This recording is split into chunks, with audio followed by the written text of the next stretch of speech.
I normally like to have a radio going when I'm making a recording, listening to CW with some station on the band, but tonight's the exception because I want to talk about this MFJ Econo Keyer that I just got in the mail from eBay. So it was a $25 purchase, and when I first got it, let me tell you what the first impression was here. So the first one, I'll get down to my list of issues here. So the first one is that it has a 1/4-inch jack on it, which isn't great, but I found an adapter. The second is the battery was like 40 millivolts, it was dead. But the good thing is it has a 12-volt standard 2.1 millimeter jack on the back, so I was able to use the same power that I use on the radios. And then the keyer sounds like this. So you can see the dit to da ratio sounds like an old bug or something like that. And I couldn't find any controls on it to do anything with the weight. So I got out the schematic and I found out that it actually does have a weight control, and it's called R3. And so even though these things on the side here are not labeled, this is the action. So it's weight and key, and this turns around to the side like this. So if you buy one of these, weight's in the back, and tone actually is not tone, it's frequency. So it doesn't cut the highs, it changes the frequency of the side tone.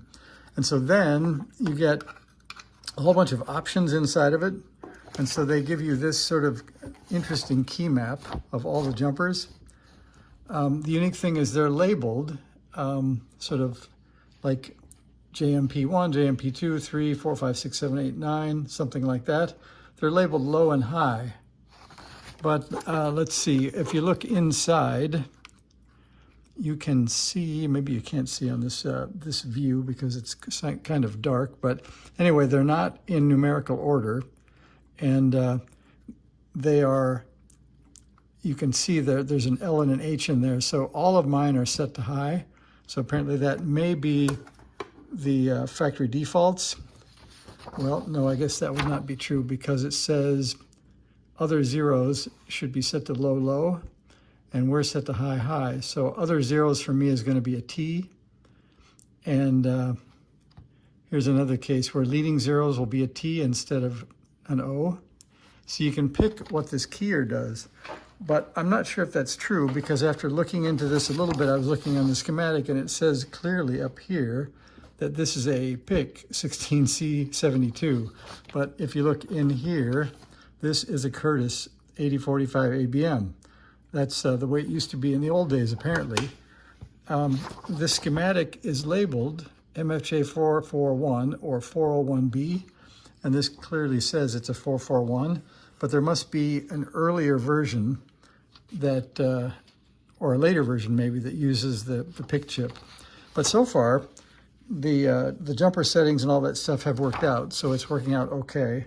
So they tell you in the manual that if you set the weight, so I'll make some C's here, and the weight again is the back one, that it says about mid-range.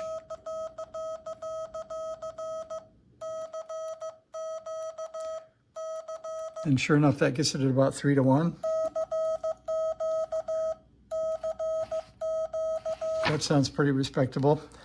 So I think that, so the good news is the battery also, here's the circuit, it doesn't really matter. You can either use the battery or you can use the 12 volts. The 12 volts is polarity protected, and they also protect you from charging your alkaline battery and blowing it up. So I've got it just connected to 12 volts here. So I think I came up with a pretty good $25 keyer.